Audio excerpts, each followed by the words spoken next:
रात का अंधेरा छाया हुआ था। मैं दबे कदमों अपनी जगह से उठी और बिना कुछ आवाज किए सहन से गुजरते हुए अपने कमरे में चली गई। कमरे में आकर मैंने चैन का सांस लिया, मगर घबराहट के मारे मेरे हाथ पैर फूल रहे थे और दिल की धड़कन बहुत तेज हो रही थी। मैं उस वक्त कोई फैसला नहीं कर पा रही थी। जो कुछ मैं करने जा रही थी वह सही है या गलत, बस मुझे इस बात से जान छुड़ानी थी और अपने ऊपर जुल्म को रोकना था। मैं जानती थी जो कुछ मैं कर चुकी हूँ उसकी सज़ा तो मुझे हर हाल में भुगतनी है, लेकिन मैं दिन रात अपने किए की माफ़ी मांग रही थी और मेरे अपनों ने मुझसे नाता तोड़कर मुझे मेरे किए की सज़ा भी दे दी थी। अब जो सज़ा मैं भुगत रही थी वो जाने किस गुनाह की सज़ा थी। जाने किस लम्हे मुझे बद्दुआ लगी थी कि मैं सारी ज़िंदगी अकेली ही रहूं, और अब मैं अपनी ज़िंदगी में बहुत ज़्यादा अकेली हो गई थी। लेकिन अब तो मुझे इसका कोई हल निकालना ही था। इसलिए दबे पाँव में रात के अंधेरे में इस मुसीबत का हल निकालने ही जा रही थी। अगर किसी को भनक भी पड़ जाती कि मैं रात के अंधेरे में घर से बाहर निकल रही हूँ तो मेरी हड्डी पसलियाँ एक कर दी जाती, लेकिन मैंने ये जोखिम उठा लिया था। कमरे में आकर मैं तेजी से काले रंग की चादर अलमारी से निकाली, जिससे रात को कोई मुझे देख ना सके। मैं घर का पिछला दरवाज़ा आहिस्ता से खोला और दरवाज़ा इस तरीके से बंद किया कि वह बंद ना हो और देखने वालों को खुला हुआ ना लगे। गली में एक औरत खड़ी मेरा इंतज़ार कर रही थी। मेरा नाम मरियम है। शादी के बाद मेरी ज़िंदगी ऐसी गुजरेगी मैंने कभी सोचा भी नहीं था। शादी से पहले मैं अपने घर की लाडली थी। दुख और परेशानी क्या होती है इस चीज़ का मुझसे कभी भी सामना नहीं हुआ था। मेरे दो भाई थे और दोनों ही शादीशुदा थे। दोनों ही अपनी ज़िंदगी में खुश और बिजी थे, लेकिन मुझ जैसे के एक पल को चैन सुकून ना होता था। दोनों भाभियाँ बीवी बनकर आई तो भाइयों की सारी तवज्जो वही बन गई थी। जो भाई मेरी फिक्र नहीं करते थे उनका मुझ पर ध्यान ही नहीं रहा था। वो हमेशा अपनी बीवियों में ही लगे रहते थे कि उन्हें क्या चाहिए क्या नहीं, लेकिन उनकी बहन को जो चाहिए उन्हें इस बात की फिक्र ही नहीं थी। इसी वजह से मुझे अपनी भाभियों से भी नफरत होने लगी थी। बात बात पर उन दोनों की बेइज्जती करनी शुरू कर दी थी मैंने, और इस समय मेरी माँ मेरा पूरा पूरा साथ देती थी। उनके लाड और प्यार ने ही मुझे इस हद तक बिगाड़ कर रख दिया था कि मुझ में अब छोटे बड़े की तमीज़ भी खत्म हो गई थी।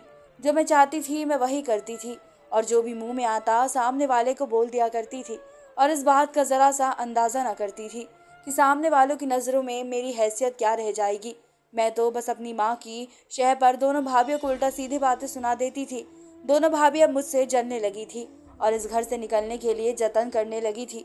दोनों भाई भी अपनी बीवियों के खाने में आकर मेरा रिश्ता तलाश करने लगे थे, क्योंकि मैं उन दोनों के घर में रहकर बहुत जीना हराम कर रखी थी। जब भाइयों ने मेरे रिश्ते की तलाश शुरू करी तो मैंने घर में हंगामा शुरू कर दिया था, क्योंकि मैं शादी नहीं करना चाहती थी। लेकिन इस बार तो दोनों भाइयों ने भी ठान रखी थी कि वह मेरे घर का करके ही छोड़ेंगे। उन लोगों ने माँ को समझा बुझाकर उन्हें भी अपनी तरफ कर लिया था। अब माँ भी मुझे ही समझाने लगती, एक दिन तो तुम्हें अपने घर का होना ही है। मुझे ये डर था कि मेरे इस घर से दाना पानी उड़ जाएगा, क्योंकि मैं दोनों भाभियों को अपने इशारे पर चलाना चाह रही थी और वह दोनों भी माँ की वजह से मुझे कुछ नहीं कह पाती थी। यही वजह थी कि मैं दिन भर दिन शेर होती जा रही थी। मेरी वजह अक्सर घर में लड़ाइयाँ होती हुई नजर आती थी और यही बात मुझे बहुत ज़्यादा सुकून देती थी। आज जब मैं ये सोचती हूँ कि उस वक्त जाने में कौन सी अपनी सोच में लगी हुई थी, मुझे कुछ समझ में नहीं आता था, क्योंकि आज मैंने सब कुछ महसूस कर लिया था। ये दुनिया अलग सी है। आज अपने किए पर मैं बहुत ज़्यादा रोती हूँ, लेकिन फिर भी मेरी की हुई गलतियों कभी छुप नहीं पाती है। लगता है कि दोनों भाभियों की बददुआओं से मेरा पीछा पकड़ लिया है। इस वक्त मैं अपनी ताकत के नशे में चूर दोनों को ज़रा ज़रा सी बात पर जलील कर दिया करती थी, लेकिन मैं यहीं पर नहीं रुकती थी। अक्सर भाइयों के कान भी उनके खिलाफ भर दिया करती थी। झूठी सच्ची सारी बातें मैं लगा दिया करती थी। ये नहीं सोचती थी कि ऊपर वाला भी मुझे देख रहा है। दोनों भाइयों की बहुत ज़्यादा कोशिश ने आखिरकार मेरी शादी हो गई और मैं शादी कर कर ससुराल आ गई। और ससुराल के हालत इस कदर अच्छे नहीं थे। ज़िंदगी की ज़रूरत ही मुश्किल से पूरी हुआ करती थी। मुझे शादी के बाद इस बात पर बेहद गुस्सा आता था कि भाई मेरा बोझ सर से उठाकर फेंक चुके हैं। अब मुझे अपनी गलती नज़र नहीं आती थी। मुझे तो बस अपने आप ही को मैं सही लगती थी और बाकी सब जालिम नज़र आते थे। लेकिन हकीकत ये थी कि मैं अपने साथ खुद ही गलत कर रही थी। मैं भाई और भाभियों की ज़िंदगी में इस कदर जहर घोलती थी और वहाँ ही मेरे साथ ये सब कुछ होता। शादी के बाद मेरी कोई फरमाइश पूरी ना होती तो मैं घंटों बैठकर रोया करती थी, क्योंकि मेरे पति का इतना हिसाब नहीं था कि वो मेरी बेतुकी फरमाइशों को पूरा कर सके। और यही बात मुझे अंदर ही अंदर खाती थी कि शादी से पहले तो मैं किस कदर मज़ा करती थी और शादी के बाद मेरा हालात कैसे हो गए थे। मेरे दोनों भाई अच्छा कमाते खाते थे, इसलिए मुझे वहाँ पर किसी चीज़ की कभी कोई कमी महसूस नहीं हुई थी। लेकिन ससुराल में तो मामला ही उल्टा था। मेरे पति तो घर के इकलौते कमाने वाले थे। घर में मेरे अलावा एक सास और एक ननंद भी मौजूद थी। इसी वजह से वह जो भी काम करती थी उससे घर का खर्च हो जाया करता था और मेरे लिए कुछ भी नहीं बचता था। मेरी शादी से पहले मुझे बताया गया था कि मेरी ननंद शादीशुदा है, लेकिन जब से मेरी शादी हुई थी मैंने उसे कभी भी अपने घर जाते हुए नहीं देखा था और ना ही मैंने कभी उसके पति को देखा था। मैं अक्सर अपने पति से अपने ननंद की शादी के बारे में पूछती और ये पूछती कि वह यहाँ पर क्यों रहती है, तो वो कुछ भी नहीं बोलते थे और ना इस बारे में मुझे कुछ बताते थे। और मुझे इस बात की दिन ब दिन तवज्जो होती जा रही थी कि जाने ननंद का पति कहाँ पर है, उसे लेने क्यों नहीं आता है। मेरी ननंद की मेरे पति से बिल्कुल भी नहीं बनती थी। दोनों एक दूसरे से बिल्कुल भी बात नहीं करते थे। मुझे इस बात की भी समझ में नहीं आती थी कि बहन भाई होकर आखिर इन दोनों में इतनी नफरत क्यों थी। मेरी ननंद मेरे सामने तो ठीक तरीके से रह रही थी, लेकिन मेरे पति उसका हमेशा मुंह बना रहता था।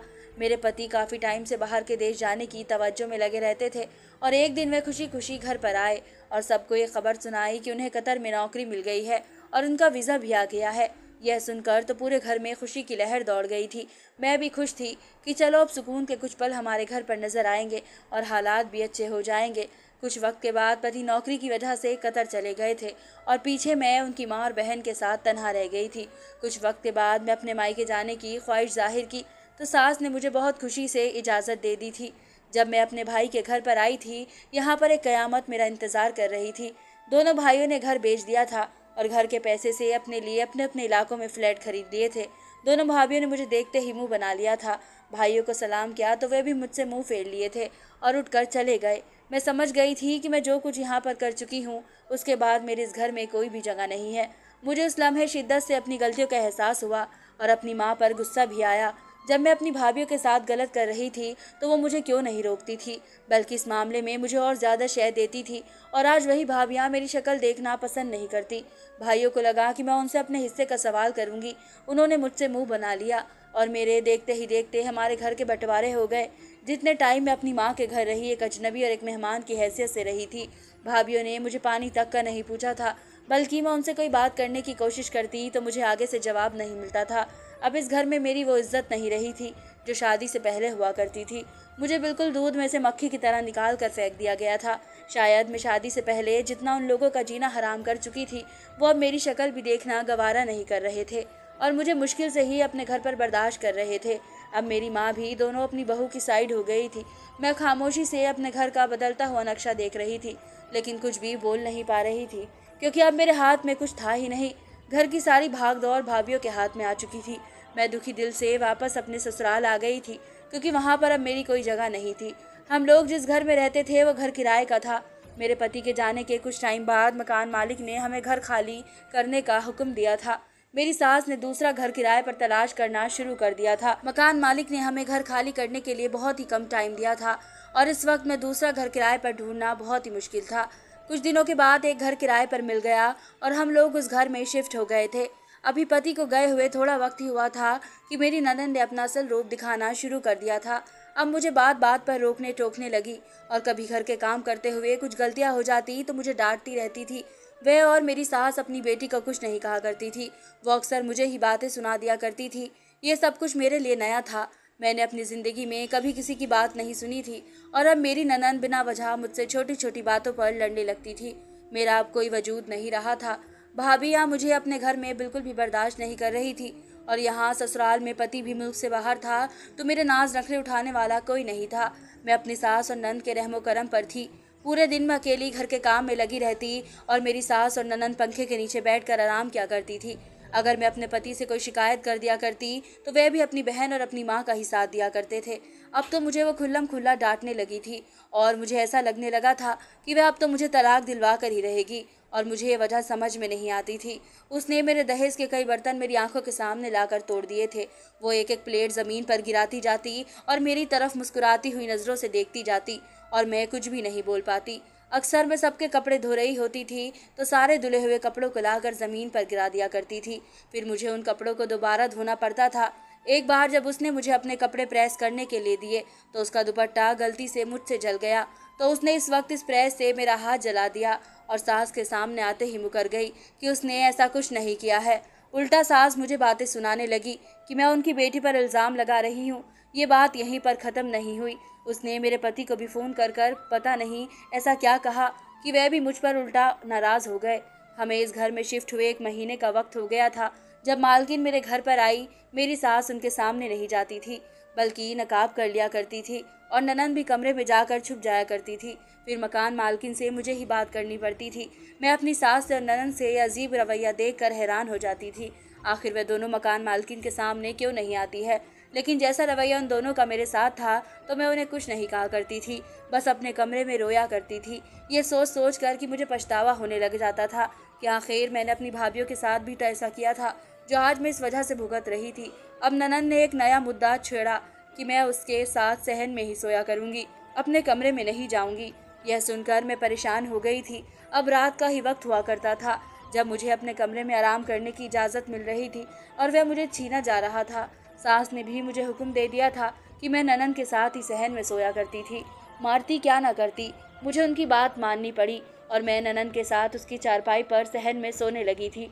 मेरी ननंद जब सोती तो मेरे साथ बिस्तर में लहसुन रख लिया करती थी, जिसकी बदबू से मुझे सारी रात नींद नहीं आया करती थी और मैं पूरी रात बैठ के ही गुजार दिया करती थी। मुझे उसकी हरकत पर बेहद गुस्सा आता था, लेकिन मैं कुछ कह नहीं सकती थी और वह मुझे सताने के लिए रोज़ रात को लहसुन रख दिया करती थी। मैं अब सोचने लगी थी कि इन लोगों की ज़िंदगी में कुछ ऐसा तो है जो बातें मुझे बिल्कुल भी नहीं है। मेरी नंद मुझे कभी भी ज़हनी तौर पर सेहतमंद महसूस नहीं हुई थी। वह मुझे ऐसा लगता था कि हमेशा अपनी किसी गलत बात का बदला मुझसे ले रही है। लेकिन मेरी गलती क्या थी, मुझे इस बात का पता ही नहीं था। मेरी ननंद का पति कहाँ पर था, इस बात का उन्होंने मुझे क्या किसी को भी पता नहीं दिया था। और अब मकान मालकिन के सामने मेरी सास और ननंद क्यों कतराने लगी थी, इस बात की भी गुत्थी थी और ज़्यादा उलझा दिया था। ये सारी बातें एक के बाद एक मुद्दा बनती जा रही थी। जब से हम इस घर में शिफ्ट हुए थे तो वे कभी भी बाहर नहीं गई थी। ये पहली बार था कि वे यहाँ पर आकर घर से बाहर जा रही थी। मुझे अच्छे तरीके से घर का ख्याल रखने का कहकर वे दोनों घर से बाहर चली गई। उन दोनों के जाने के बाद मैं अपने कामों में लग गई थी। कुछ देर के बाद दरवाजे की घंटी किसी ने बजाई तो मैं अपने हाथ पोंछते हुए दरवाजे की तरफ गई। मुझे लगा कि मेरी सास और ननंद आ गई है। मैंने जैसे ही दरवाज़ा खोल दिया, जब दरवाज़ा खोला तो सामने ज़्यादा उम्र की एक औरत खड़ी थी। मैं उसे देखकर रुक गई थी, क्योंकि मैं उसे बिल्कुल भी नहीं जानती थी। उसने मुझे बताया कि वह सामने वाले घर से आई है, तो मैंने उसे घर में अंदर बुला लिया। वो घर में आकर सहन में चारपाई पर आकर बैठ गई। उसने मुझसे पूछा कि अभी जो 2 औरत घर से बाहर निकली है वो मेरी क्या लगती है, तो मैंने उन्हें बताया कि वो मेरी सास और ननंद है। यह सुनकर उस औरत के माथे पर कुछ पसीना सा आने लगा। उसने मुझसे कहा कि मेरी सास और ननंद ठीक औरत नहीं है। उसकी औरत की आवाज़ सुनकर मुझे बहुत ज़्यादा हैरत हुई। अभी मैं बात कर रही थी कि दरवाज़ा दोबारा से बजा। इस बार मेरी ननंद और सास आई थी। वो औरत घबरा कर दरवाजे के पीछे जाकर छुप गई और मुझे खामोश रहने का इशारा किया। जब मेरी सास और ननंद कमरे में चली गई तो वे दरवाजे के पीछे से निकली और मुझे रात को मिलने के लिए कहा। फिर तेज़ी से घर पर चली गई। मैं रात होने का इंतज़ार करने लगी और दबे कदमों उस औरत से मिलने चली गई। फिर इस औरत ने जो मुझे बताया वो सुनकर तो मेरे कदमों तले से ज़मीन निकल गई थी और मैं अपने दिल में फैसला करती हुई घर पर वापस आ गई और वापस आकर अपने काम में लग गई। अभी रात के 8 बज रहे थे कि मेरी ननंद ज़ोर ज़ोर से चिल्लाना शुरू कर दी कि मैं उसके पास आकर लेट जाऊं। वो बस मुझे तंग करना चाहती थी। जानती थी कि मुझे लहसुन की बदबू से नींद नहीं आएगी। मैं भी खामोशी से आकर लेट गई। कुछ देर तक मुझे जब नींद ना आई तो मैं सहन में टहलने लगी, क्योंकि लहसुन की बदबू से मुझे बिल्कुल भी नींद नहीं आ रही थी। इतने में दरवाजे की घंटी किसी ने खटखटाई और मैंने जाकर देखा तो मकान मालिक दरवाजे पर खड़ी थी। आज मैं उसे अंदर लेकर आ गई थी। मेरी ननंद बेखबर सो रही थी और सास अपने कमरे में थी। जब मकान मालकिन अंदर घर में आई और उसकी नज़र मेरी ननंद पर पड़ी तो ऐसे कयामत टूट पड़ी थी। वो बिखरे हुए शेर की तरह मेरी ननंद की तरफ लपकी और उसे पूरी तरीके से उठा दिया। मेरी ननंद नींद से घबरा कर उठी और मकान मालकिन को देखकर उसके होश उड़ गए और भागी अंदर कमरे में चली गई, जहाँ मेरी सास बैठी हुई थी। जब मेरी सास ने मेरी ननंद को ऐसे देखा तो वह भी घबरा गई। मकान मालकिन मेरी ननंद के पीछे उस कमरे में पहुंच गई तो मेरी सास भी मकान मालकिन को देखकर परेशान हो गई थी। मालकिन ने पूरे घर में शोर मचा दिया था और चीख चीख कर उस घर से निकलने के लिए कहती रही। मेरी सास ने मकान मालकिन के सामने हाथ जोड़ दिए और कहा उनका बेटा कदर से आ जाए तो वे इस घर को छोड़कर चली जाएंगी। अभी हमें घर से ना निकाला जाए। मकान मालकिन ने कहते हुए पैर पटक कर वहां से चली गई। असल में हकीकत ये थी कि मेरी ननद उस मकान मालकिन के पति की दूसरी बीवी थी। मेरी ननद ने उसके पति को फंसा कर उससे दूसरी शादी कर ली थी, लेकिन मेरी ननद अपनी अजीब और गरीब फितरत की वजह से उससे भी ज्यादा दिन बर्दाश्त नहीं कर पा रही थी। वो शख्स पहले से शादीशुदा था और उसके 4 बच्चे भी थे, लेकिन मेरी ननद उस वक्त प्यार मोहब्बत का भूत सवार था। उस शख्स की पहली बीवी को जब अपनी दूसरी बीवी के बारे में पता चला तो उस पर एक कयामत खड़ी कर दी थी और घर छोड़कर चली गई थी और अपने बच्चे भी साथ ले गई थी। इस तरह मेरी नंद उस औरत के घर पर बहुत ही ऐश से रहने लगी थी। लेकिन कुछ टाइम बाद मेरी ननद की लालची फितरत जाग गई और एक दिन वह अलमारी में घुसी हुई थी और उस वक्त उस औरत के जेवर मिले। मेरी ननद तो पहले ही अपने पति से तंग आई हुई थी और उसके साथ नहीं रहना चाहती थी। बस उसने वे सारे जेवर समेटे और उस घर में जो पैसा रख रखा था वो घर से लेकर आ गई और अपने पति से तलाक लेने का मुकदमा कर दिया था। जब मेरे पति को ये सब कुछ मालूम हुआ तो उसने मेरी सास और ननद को बहुत ज़्यादा समझाया, लेकिन उस वक्त दोनों की आंखों पर लालच की पट्टी बंधी हुई थी। मेरी ननद उस आदमी से तलाक लेकर घर पर बैठ गई और इस तरह उसकी पहली बीवी वापस आ गई। उसने वापस आकर अपने जेवर न पाए तो उसे मेरी ननद पर मुकदमा कर दिया और इस तरह मेरी सास और मेरी ननद पर मुकदमा हो गया और पति को अपना वे घर रातों रात खाली करना पड़ा और तब से अब तक वे किराए के घर में मारे मारे फिर रहे थे। मेरी ननद को कुछ टाइम बाद उसे अपनी गलती का एहसास हुआ तो उसने लालच क्यों किया था, अपने पति से तलाक क्यों ली थी। फिर जब उसके भाई की शादी हुई तो वह हसरत की आग में जल रही थी। मेरे पति भी अपनी बहन को इन रवैयों का पता था, इस वजह से उससे बात करना पसंद नहीं करते थे। और जब मकान मालकिन ने घर खाली करने के लिए कहा था तो मेरी सास ने ही घर किसी और के सहारे किराए पर लिया था, लेकिन वो नहीं जानती थी कि इस घर की मालकिन उनकी बेटी उनके पति की पहली बीवी है, जिसके जेवर चुरा कर वो भागी हुई थी। मैंने अपने पति को फ़ोन पर सारी बात बताई। वो इस कदर परेशान हुए कि वे अगले दिन की टिकट करवा कर घर पर वापस आ गए थे। उन्होंने आते ही मेरी सास और ननद पर चीखना शुरू कर दिया था और मेरी सास से ज़बरदस्ती वो सारे जेवर निकलवा कर उस औरत को वापस देकर आ गए थे। इस तरीके से वो हमें अपने पुराने घर पर लेकर आ गए थे। ज़िंदगी में पहली बार मेरे पति ने अपनी माँ के सामने गलत का साथ नहीं दिया था, वरना वो हमेशा अपनी माँ की वजह से ही चुप हो जाया करते थे। मेरे पति मेरे ननद की शादी करना चाहते थे, लेकिन मेरी ननद कभी भी शादी नहीं करना चाहती थी, इसलिए उसने साफ इनकार कर दिया था। अब मेरी ननद मेरे साथ बदतमीज़ी करनी थोड़ी कम कर दी थी, लेकिन जब जब उसे दौरा पड़ता है वो मुझसे बहुत ज़्यादा बदतमीज़ी से पेश आती थी। लेकिन मैं उसे कुछ नहीं कहती थी, क्योंकि मैं जानती थी जो कुछ मैंने अपने घर में कर चुकी हूँ वही अब मेरे साथ हो रहा है। मेरे पति ने मुझे इस मुसीबत से निकाला और खुद दोबारा बाहर के देश चले गए। धन्यवाद दोस्तों।